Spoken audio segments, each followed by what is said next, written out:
Boa tarde a todos. Sejam bem-vindos à Casa de Abel Sebastião de Almeida. Segunda-feira, dia de estudarmos o Evangelho segundo o Espiritismo. Antes da leitura da nossa página preparatória, nós queremos lembrar e convidar vocês para o nosso primeiro encontro espírita do SEAS, ou seja, da nossa casa, primeiro encontrão espírita. O título do nosso trabalho, Espiritismo nos Dias Atuais, Nosso Maior Desafio. Vai ser dia 20 agora, 20 de outubro, de 8h30 a 1 da tarde.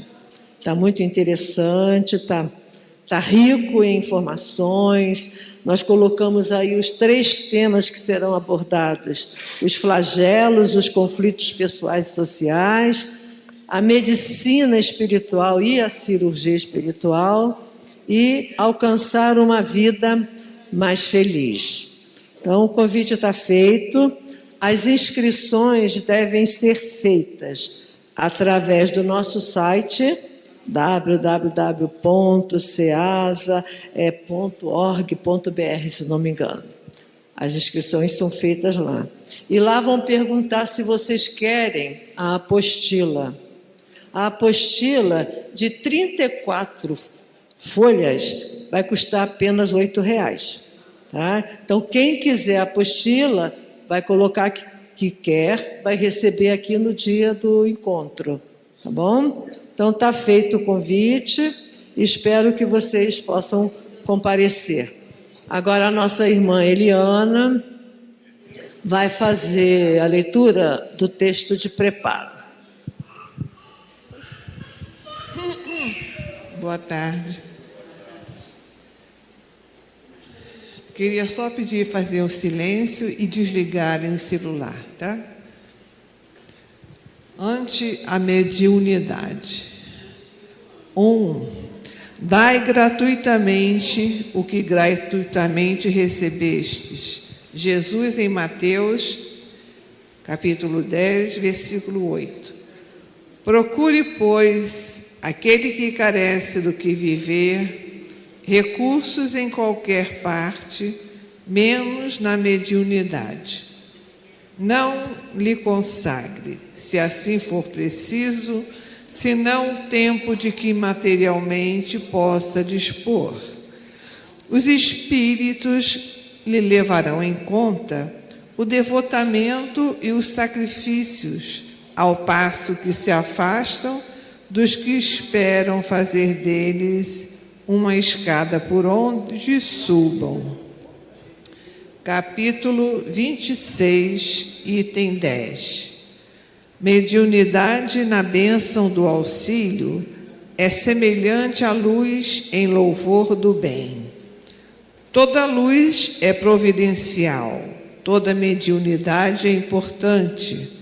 Reflitamos na divina missão da luz a expressar-se de maneiras diversas. Temo-la no alto de torres, mostrando rota segura aos navegantes, nos postes da via pública, a benefício de todos, no recinto doméstico, em uso particular, nos sinais de trânsito, prevenindo desastres, nos educandários, garantindo a instrução, nas enfermarias, em socorro aos doentes, nas lanternas humildes que ajudam o viajor à distância do lar, nas câmaras do subsolo, alentando o operário suarento na conquista do pão. Todo núcleo de energia luminosa se caracteriza por utilidade específica, nenhum deles ineficiente, nenhum desprezível. A vela bruxuleante que salva um barco posto à deriva é tão indispensável quanto o lustre aristocrático que se erige na escola. No amparo, as inteligências transviadas na ignorância. A candeia frágil que indica as letras de um livro, numa choça esquecida no campo, é irmã do foco vigoroso que assegura o êxito do salão cultural. No que tange à luz, o espetáculo é acessório.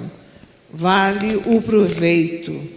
Em matéria de mediunidade, o fenômeno é suplemento. Importa o serviço. Em qualquer tarefa das boas obras, deixa, pois, que a mediunidade te brilhe nas mãos. Entre a lâmpada apagada e a força das trevas não há diferença.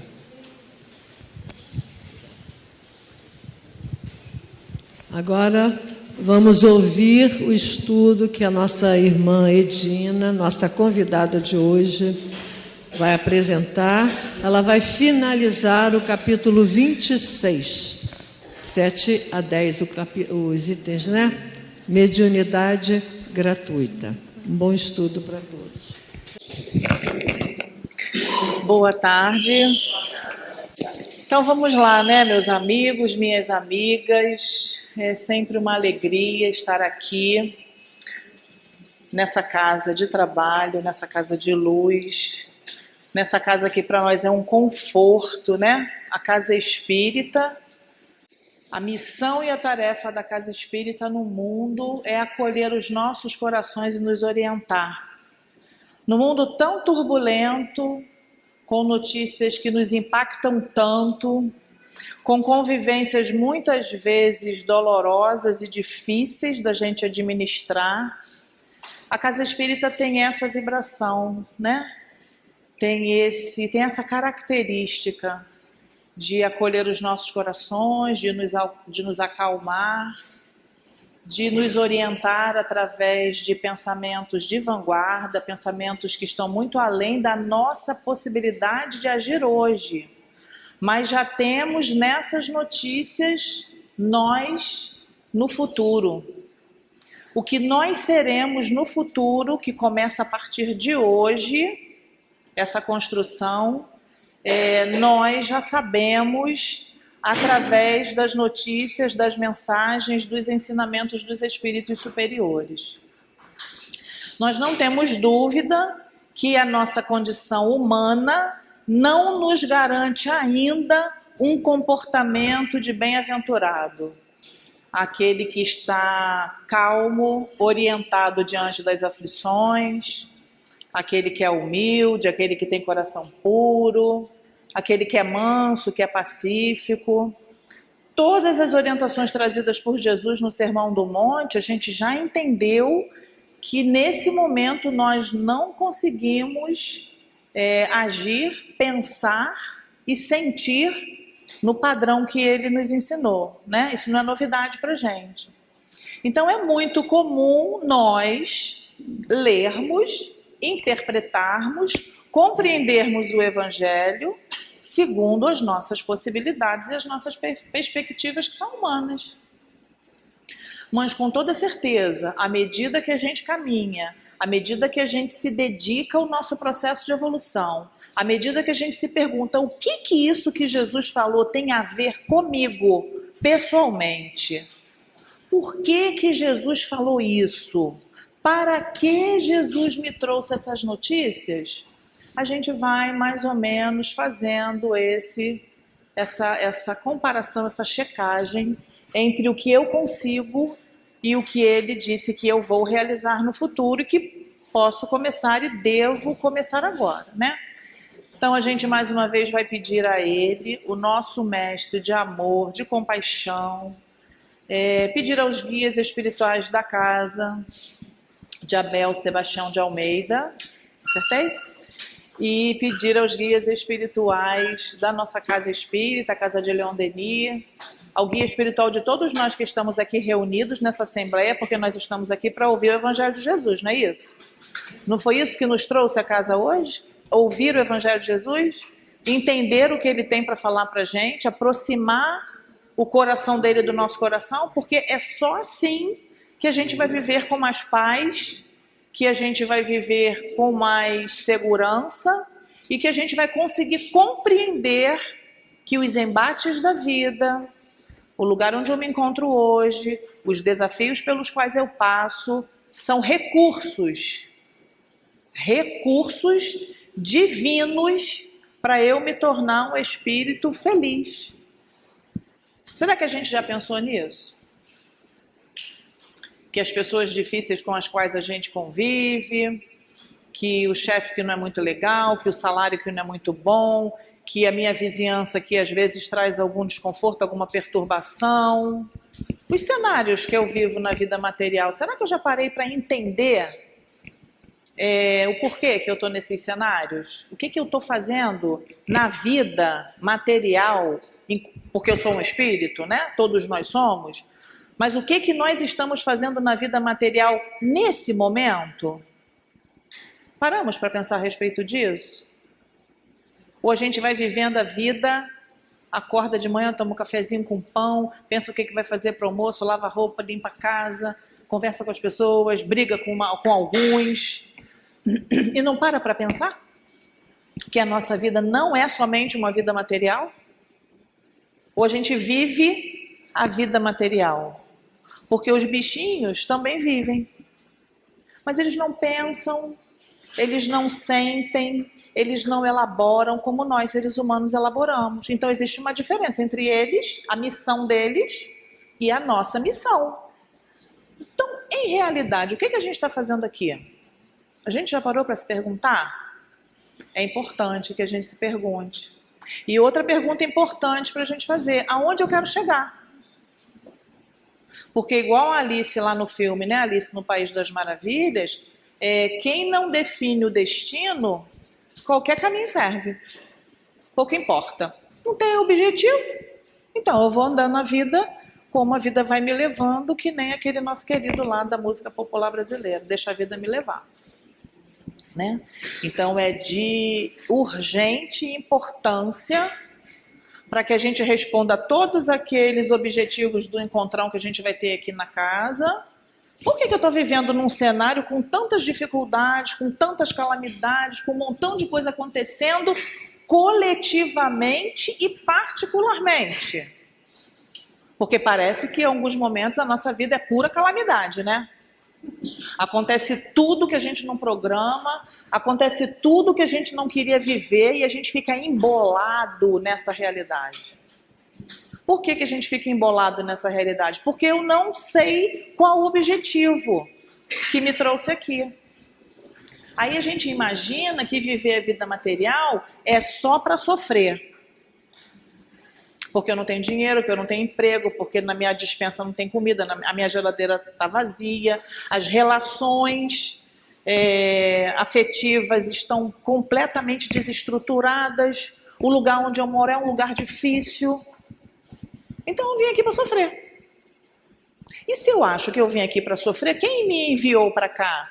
Uma vez que nós somos cristãos, uma vez que a gente compreende que existe uma inteligência que governa tudo, quem me enviou para cá foi Deus.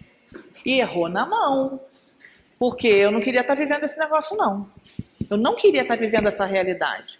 Eu queria estar vivendo a realidade daquelas pessoas que eu vejo na tela da televisão lá de casa, que eu vejo na tela do meu celular, pessoas que vivem materialmente uma vida de conforto, de glamour, de bem-estar. É aquela vida que eu quero viver, não a vida que eu vivo.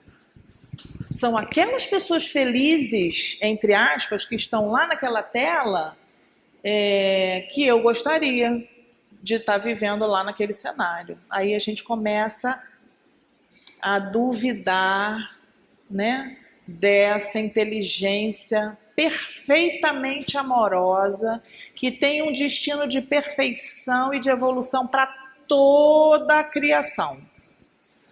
Porque Deus dormiu na hora que me criou, ou então dormiu na hora que me mandou aqui para a Terra para viver essa realidade difícil. Então a culpa é de quem? De Deus. Quando eu passo a compreender que esse Deus de amor e de perfeição, que me ama plenamente, me oferece uma vida material, e essa vida material tem objetivos espirituais, eu começo a ver as coisas num outro nível. Espera aí, então deixa eu parar para pensar. Então será que a minha realidade financeira, a cidade violenta que eu vivo, os conflitos, as calamidades, as situações, todas as situações que eu vejo que me chocam, é ferramenta que Deus está me oferecendo para a minha evolução? Parece um troço meio esquisito, não parece? Mas se assim não fosse, nós teríamos que questionar a inteligência divina e a bondade de Deus e a misericórdia de Deus. Porque dá a uns beleza física, dinheiro, sucesso, vida de abundância material, e eu não possuo essa abundância. Então, o que está faltando? Qual é a virada da chave para nós, espíritos, compreender o objetivo da vida? Entender que nós estamos na matéria e que estar na matéria significa recurso, ferramenta de evolução e desenvolvimento. Porque, em última análise, nós não somos corpo. Nós somos essência. Nós somos centelha divina. E essa centelha divina tem uma trajetória evolutiva, desde o simples ao complexo que somos nós, nessa fase em que nos encontramos, rumo à angelitude. Já falaram pra gente que um dia nós seremos espíritos puros? E espíritos puros significa espíritos sem nenhuma identificação com a matéria? Nada disso aqui interessa particularmente a nível de posse aos espíritos superiores. Serve para nós que ainda estamos nessa série. É igual a escola. Nós estamos nessa série aqui. Espíritos qualificados aqui pelos espíritos superiores como espíritos imperfeitos, espíritos que ainda precisam aprender muito, desenvolver muito, tanto em conhecimento, em ciência, como em sentimento, virtude.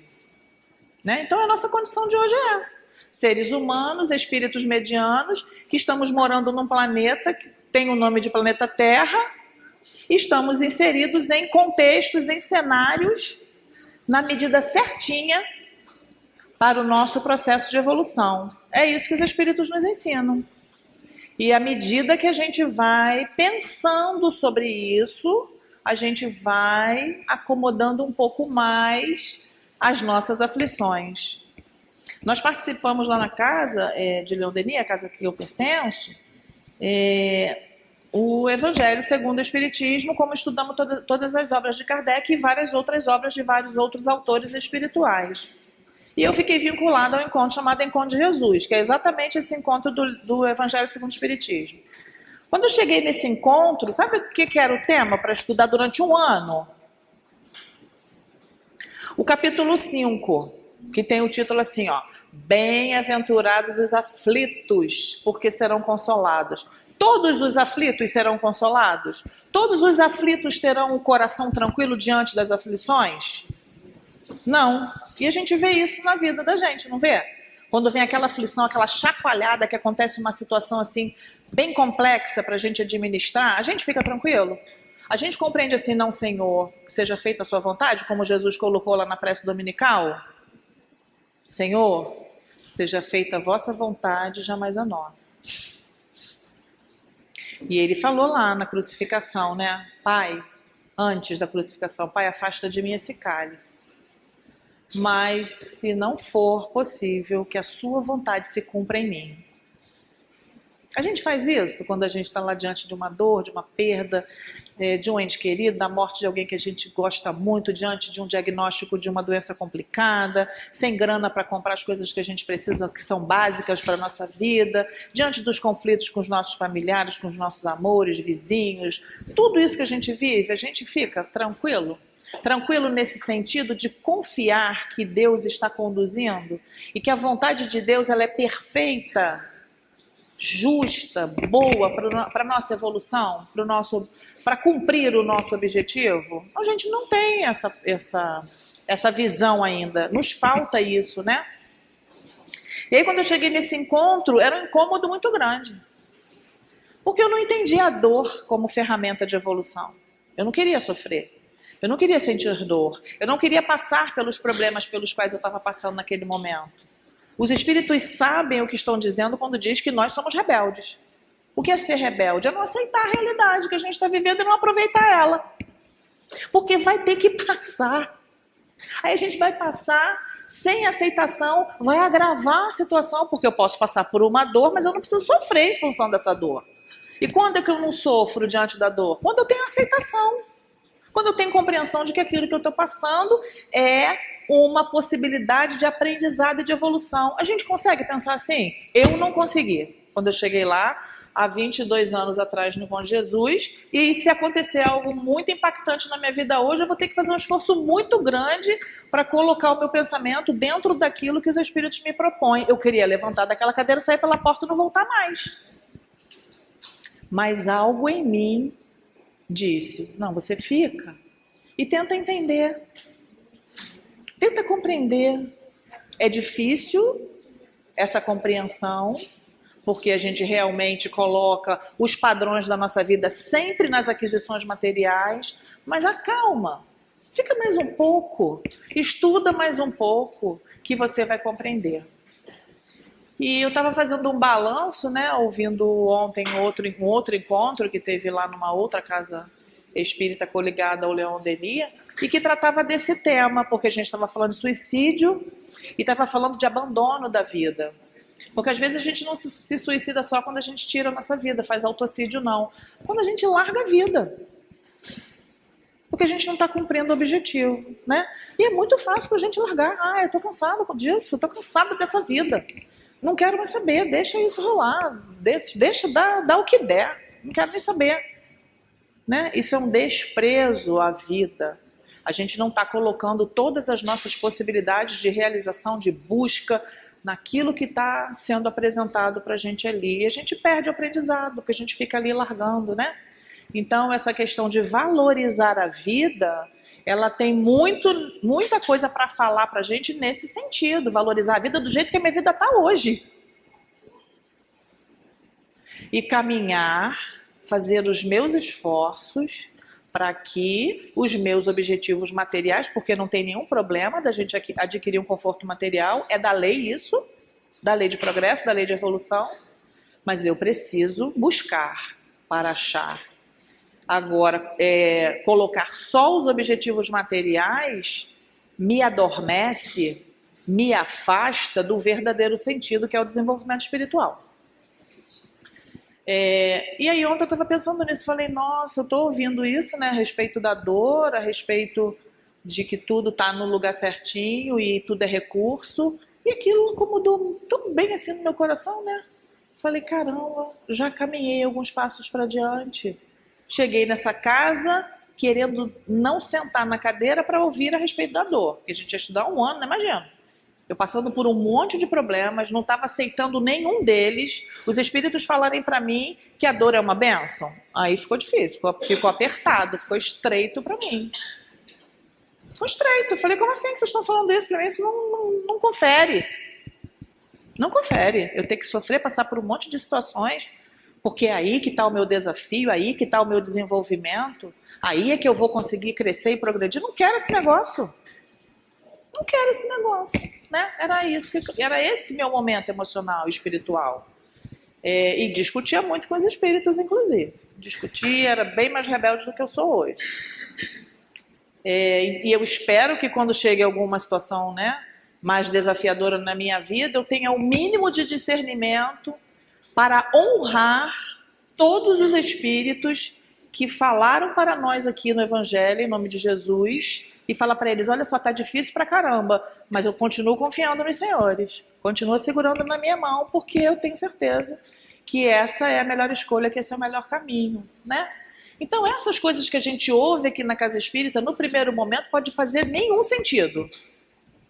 Porque quem está lá no olho do furacão, quem está lá fritando na chapa quente, é que sabe o quanto está custando fritar lá na chapa quente, né? Essa moça está falando esse negócio, né? De que a gente precisa ver os desafios da vida como ferramenta, como uma coisa boa, e eu estou aqui sofrendo. Ó, pirou.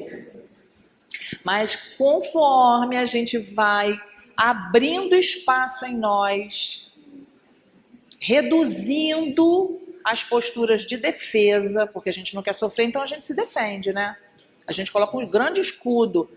Saindo dessa postura de defesa para as posturas de abertura, eu vou pensar sobre isso. Eu vou levar esse conteúdo e vou pensar sobre isso. E vou me olhar. Como é que eu fico quando acontece uma coisa esquisita na minha vida e eu me mantenho em confiança, em oração, pedindo a Deus, aguardando dele essa força.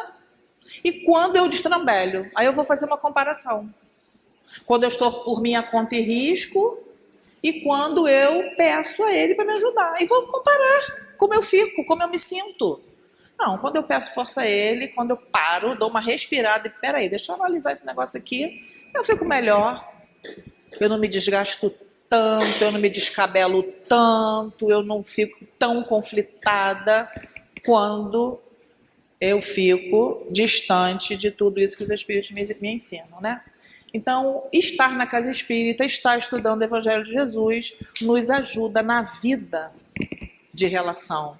Nos ajuda no convívio com a gente mesmo, com o nosso próprio coração, com o nosso próprio pensamento. Até porque os Espíritos dizem que nós não pensamos sozinhos. Então, se o meu pensamento está minimamente observado e qualificado, eu vou fazer sintonia com Espíritos que vão pensar melhor e vão me ajudar nesse caminho de pensar melhor e sentir melhor.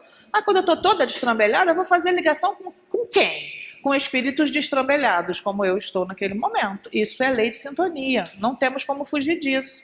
Vamos estudar encontro de mediunidade aqui, todos nós estamos convidados para esse estudo. Em novembro nós teremos o encontro de Jesus que vai tratar disso, das sintonias pelo pensamento, porque a gente vai tratar de bem-aventurados os que têm puro coração. Se meu coração não está puro, meu pensamento também não está puro. E como é que eu resolvo essa equação, né? O que eu preciso entender do que seja pensamento? Porque às vezes a gente acha que o que é efetivo são as ações. Não, mas antes de agir eu senti. Antes de sentir eu pensei. E às vezes antes de pensar, eu emocionada cometo algumas atitudes, faço alguns movimentos na vida que eu vou me arrepender, porque eu não pensei, eu só agi por impulso. Porque eu ajo na emoção. Então a gente tem que aprender a racionalizar a emoção. O que é emoção? Esse impulso primeiro, que é muito fácil da gente reconhecer, e para mim funciona assim: basta contrariar a minha vontade. Contrariou a minha vontade, fez aquilo que eu não quero, aí eu sei quem eu sou. Porque vem um negócio assim, esquisito, e aquilo vai embora. Aí depois que eu falei, peraí, a proposta não é essa. A proposta é puro de coração. A proposta é mansa e pacífica. Está agindo no seu padrão ainda. O que você precisa olhar para melhorar esse padrão? É todo dia esse papo da gente com a gente mesmo, né? Então hoje a gente vai falar de um capítulo, que é o capítulo 26, que o Kardec separou entre dois capítulos muito importantes: pedi e obtereis, buscai e achareis. Ao contrário, buscai e achareis, pedi e obtereis. Ele está falando de quê? Da nossa relação com Deus e da nossa relação junto com Deus nas realizações materiais que a gente precisa orientar e no desenvolvimento espiritual, que é a nossa meta. O dai gratuitamente o que recebestes gratuitamente, Kardec colocou igual um sanduíche no meio de dois capítulos que fala da nossa relação com Deus e da nossa relação com a vontade reta para realizar aquilo que a gente objetivar, porque ninguém vai realizar por nós, gente. Essa coisa de deixar a vida levar eu é muito perigoso. Por quê? Porque a gente vai no sabor das coisas. E a vida vai levar a gente para onde ela quiser levar. E a gente distraída ali, igual um barco à deriva. Então, se eu não dou direção para a minha vida, eu não chego a um objetivo pensado, raciocinado, refletido. Eu vou chegar a qualquer objetivo, porque eu não estou escolhendo, a vida que está escolhendo por mim. Então é muito perigoso, né, a gente se deixar à deriva. Então, quando o Kardec colocou aqui no Dai gratuitamente, que recebeste gratuitamente, a gente vai começar hoje pelo item 5, que fala mercadores expulsos do templo. Quando Jesus estava num ato de purificação, às vésperas da Páscoa, isso significava que Jerusalém ficava ali em torno do templo, povoado de milhares e milhares de pessoas, porque era da prática dos judeus que na Páscoa todos deveriam estar purificados, porque o judeu tem muito ritual de purificação, eles têm ali trazidos lá por Moisés, pelos profetas, pela própria orientação daquele povo, que é uma missão. Os judeus tiveram a missão na terra de aproximar a humanidade de Deus. Fizeram isso do jeito que conseguiram. Então essa relação deles com Deus era uma relação de muito ritual. Precisavam fazer assim várias práticas, né? Várias simbologias para se entenderem puros, mas puros por fora. Igual túmulos caiados. A gente já ouviu Jesus falando isso? Hipócritas. Túmulos caiados por fora, tudo branquinho, bonitinho, limpinho, mas cheio de ossos, podridão e iniquidade por dentro. E quando Jesus falava hipócritas, esse hipócrita não tinha essa conotação que a gente tem hoje, não. Ah, você é um hipócrita. Não era um xingamento, não era um demérito. Era o mesmo que a gente falasse assim, você está nervoso, hein?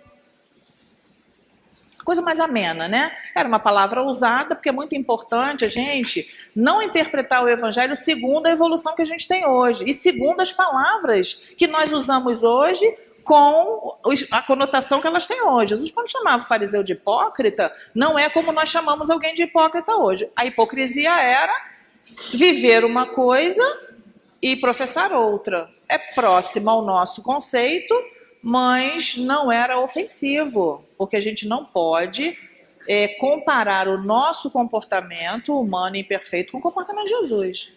Jesus jamais, na condição de espírito puro, usaria do verbo para ofender, para humilhar, para degradar, nunca faria isso. Isso são posturas nossas, de imperfeição. Então, é muito comum quando a gente vai olhar esse texto aqui trazido por Marcos, por Mateus e João também traz, quando Jesus entra no templo, às vésperas da Páscoa, e todo mundo estava ali fazendo o ritual da purificação.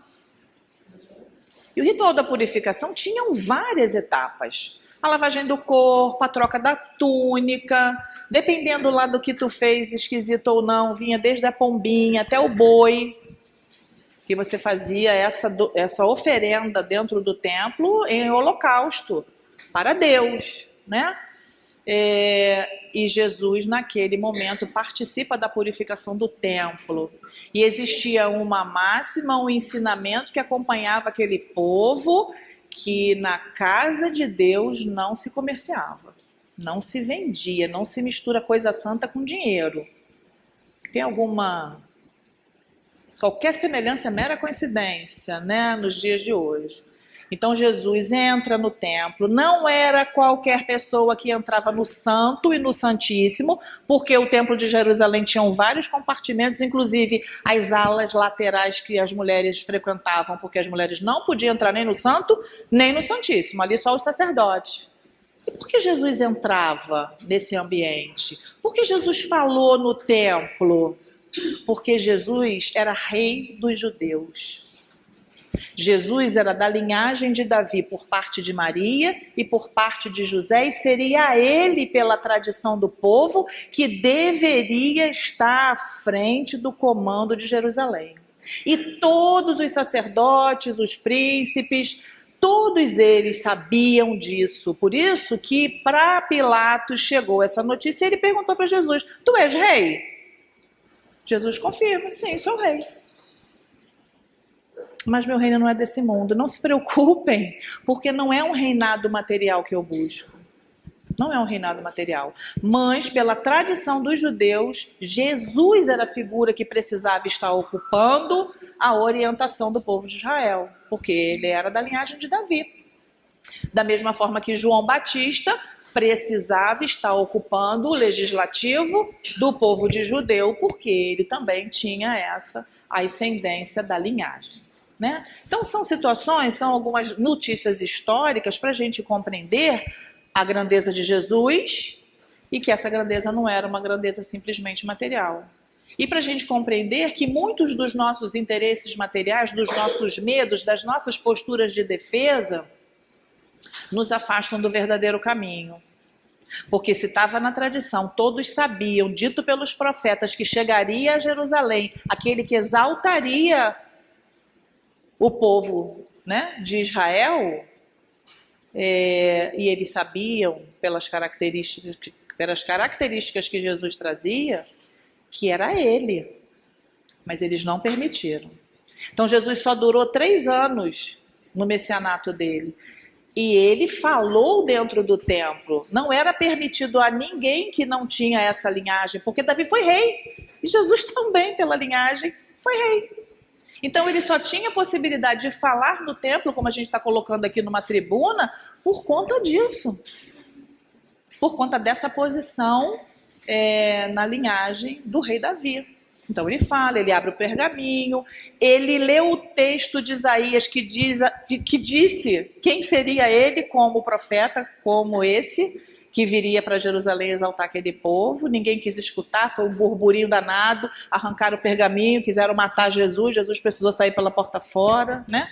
Levaram ele até um desfiladeiro para empurrar ele lá para o desfiladeiro, e nesse momento ele se vira, fala algumas palavras para aqueles que o queriam matar, jogar ele lá na ribanceira, vira as costas e vai embora, fica todo mundo olhando para ele, porque a força magnética de Jesus, a força magnética do amor, é algo que a gente não consegue entender ainda, né? Então, quando ele entra no templo, às vésperas da Páscoa, para fazer a purificação do templo, ele vê aquela montoeira de cambistas vendendo aqueles bichos todos lá nas cercanias do templo. E assim, como era obrigatório, todo mundo tinha que fazer essa purificação, um pombo que custasse, vamos fazer uma relação com o dinheiro de hoje, R$5, naquele momento custava 50.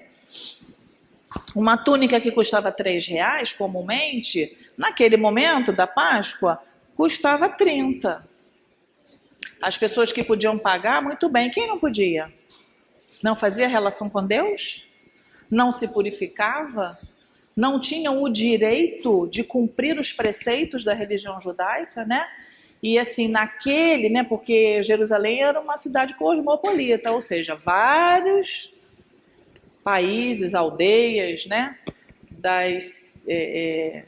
daquela região, né, da Palestina naquele momento, comercializavam em Jerusalém, por conta do porto, por conta do mar, né, da Galileia, que na verdade não é um mar, é um lago. Mas, enfim, tinha a questão da pesca, tinha várias questões ali que se eram comercializadas, então era um movimento muito grande de outras moedas e de outras possibilidades que vinham para Jerusalém. E o que acontecia na porta do templo? Tinha os cambistas, porque a cabra, o boi, o pombo era vendido com a moeda corrente de Jerusalém. Então, além de botar o preço mais alto para aqueles produtos, tinha também um câmbio de moeda. Troca aqui a moeda dos fenícios pela moeda. Uma situação complicadíssima num ambiente que a lei mosaica já tinha pré-determinado que não poderia haver comercialização ali, né? Então, Jesus pega ali alguns cordéis, algumas cordas e toca em alguns animais, né?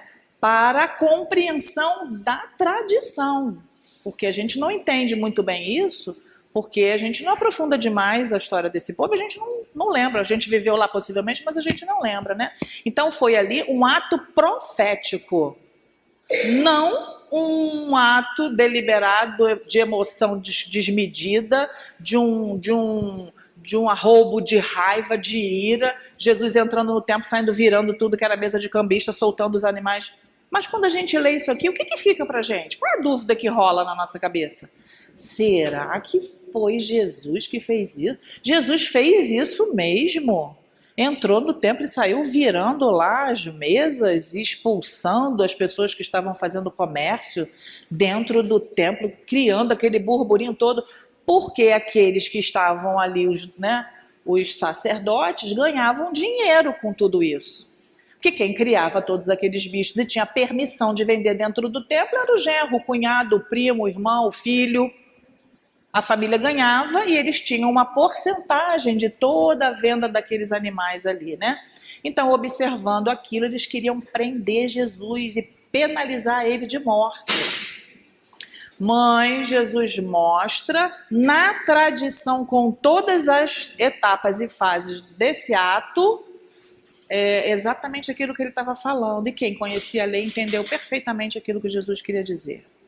Que era um ato de purificação e que essa purificação não era uma purificação de corpo e que dentro da casa do Pai não se comercializava. Então Kardec resume dizendo para a gente que Jesus expulsou os vendedores do templo, né? E com esse gesto condenou o comércio das coisas santas sob qualquer forma que seja.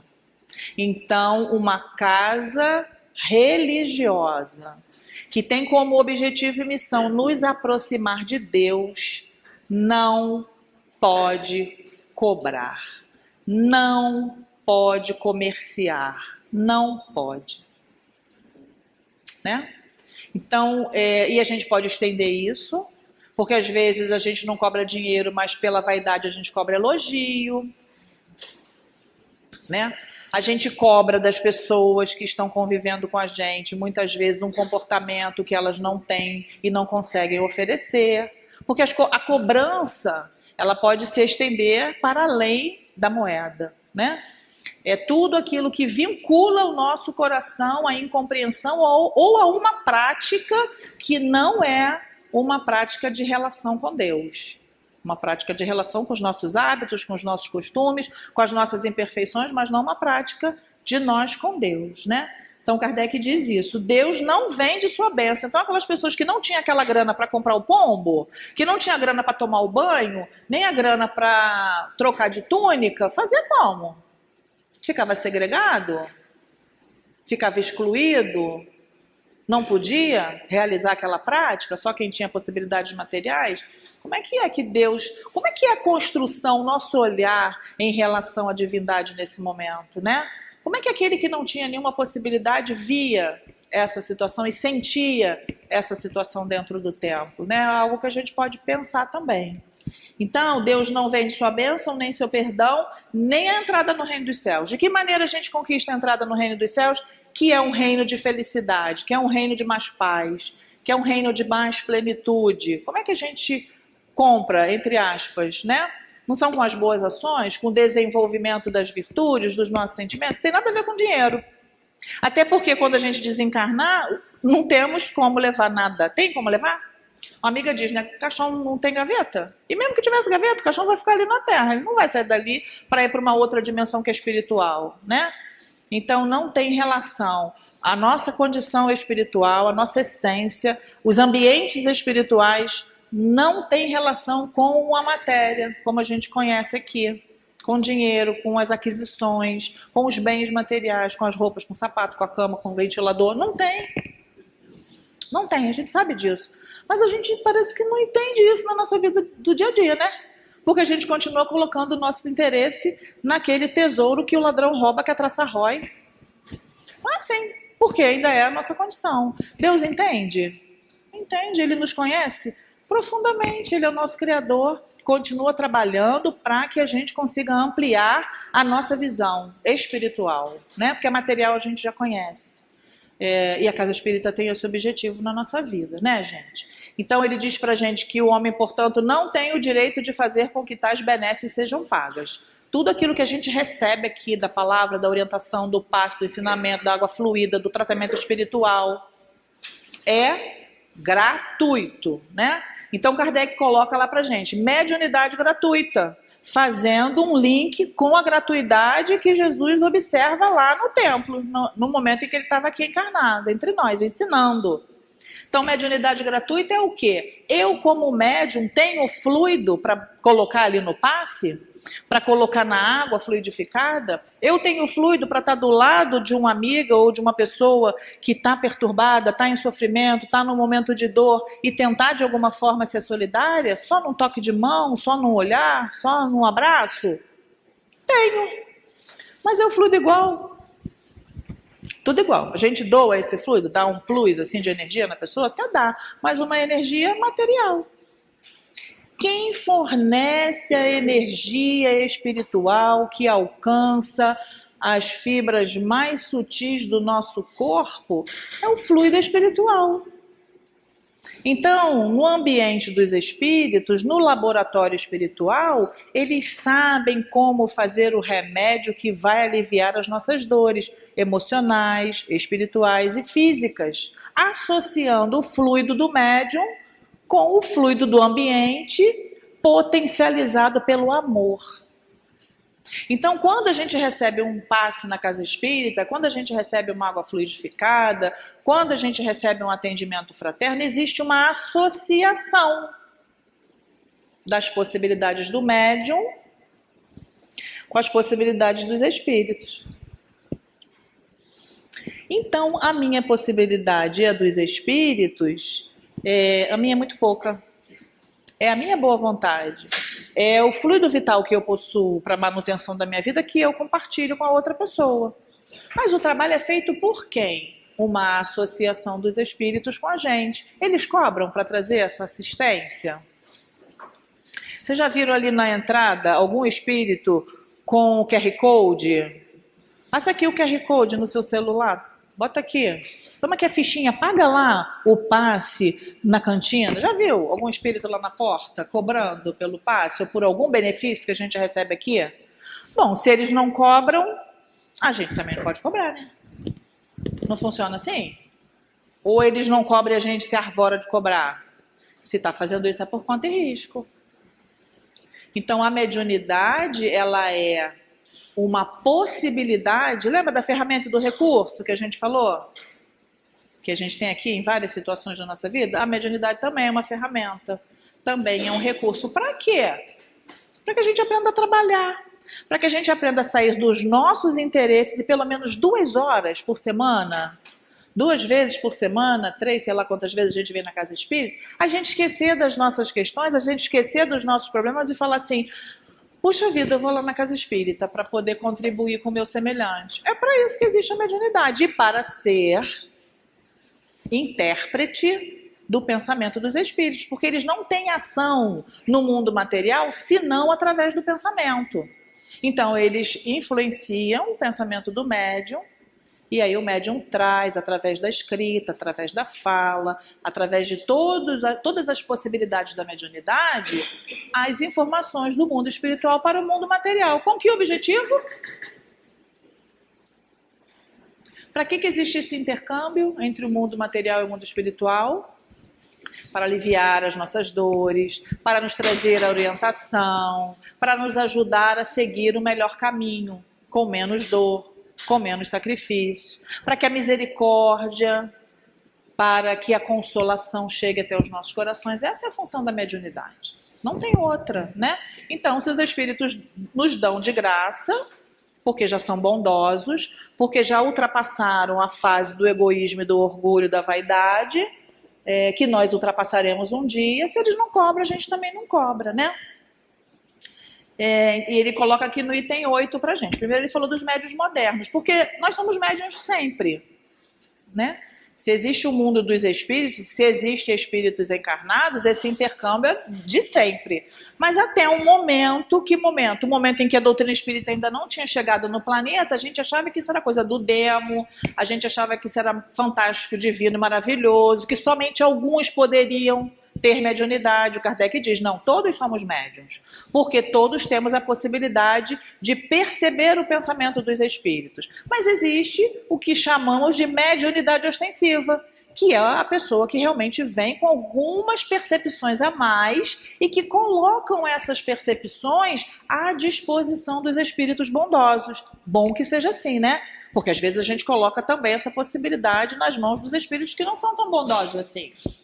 A gente é que vai escolher. Escolher como? Segundo o meu pensamento, segundo o meu sentimento, né? Porque o objetivo real da mediunidade é trazer a notícia dos espíritos e a ação bondosa deles para nos ajudar. Essa é a função. Antes eram chamados de profetas, né?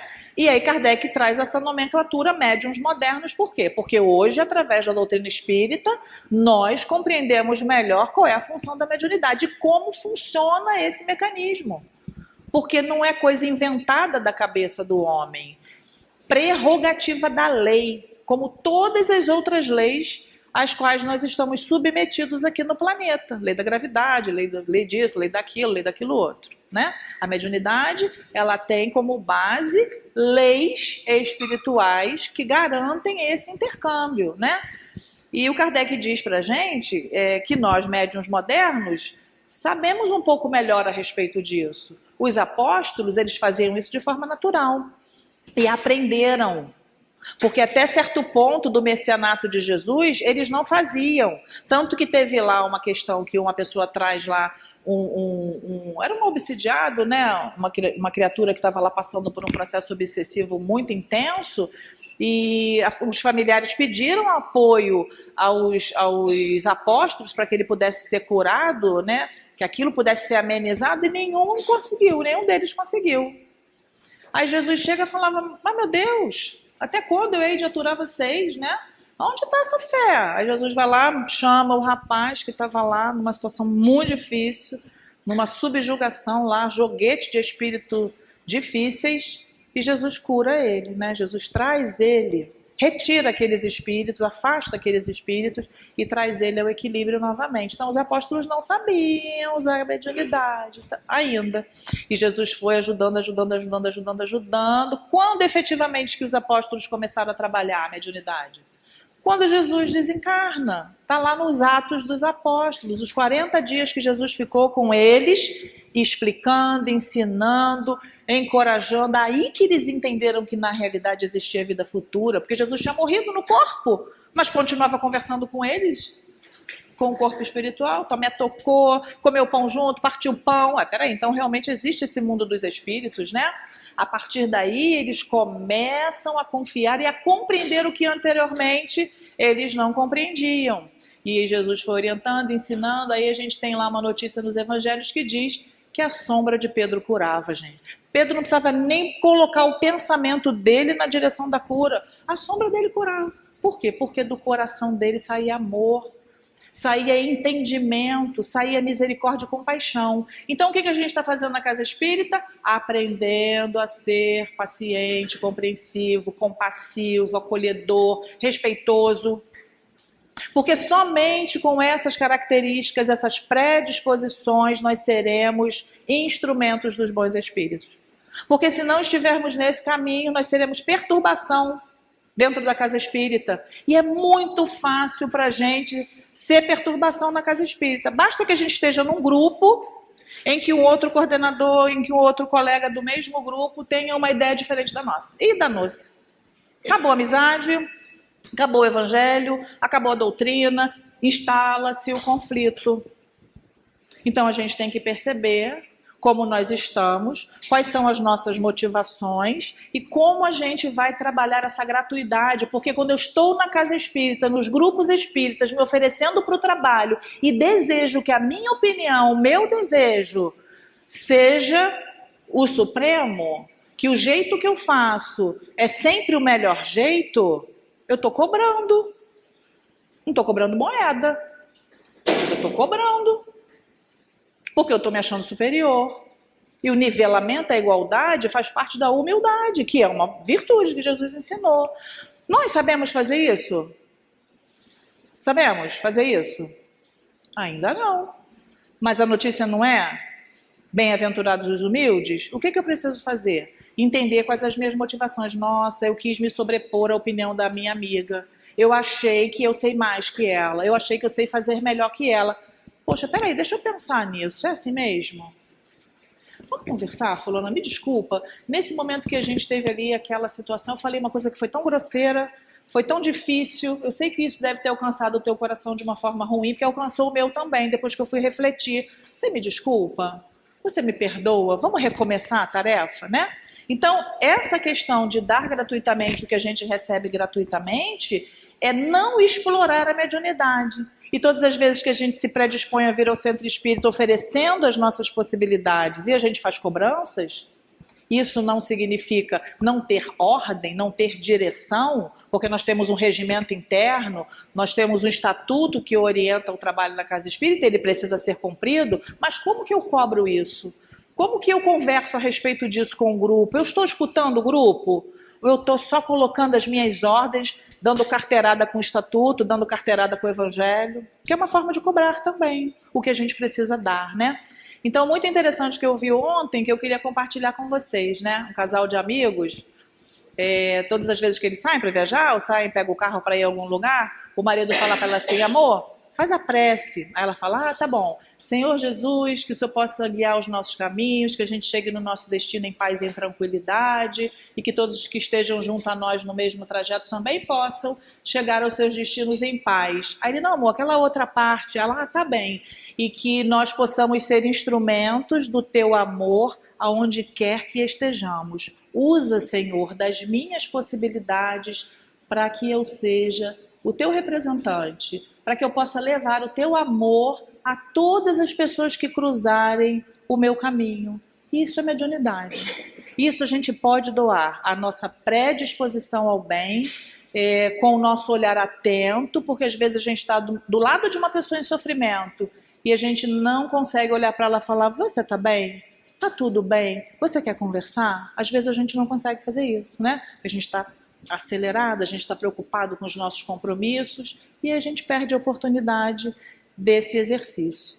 Então, que possamos sair daqui hoje com a certeza de que todos somos médiuns e que essa mediunidade pode ser doada através da nossa palavra, das nossas mãos, do nosso olhar, do nosso abraço, né?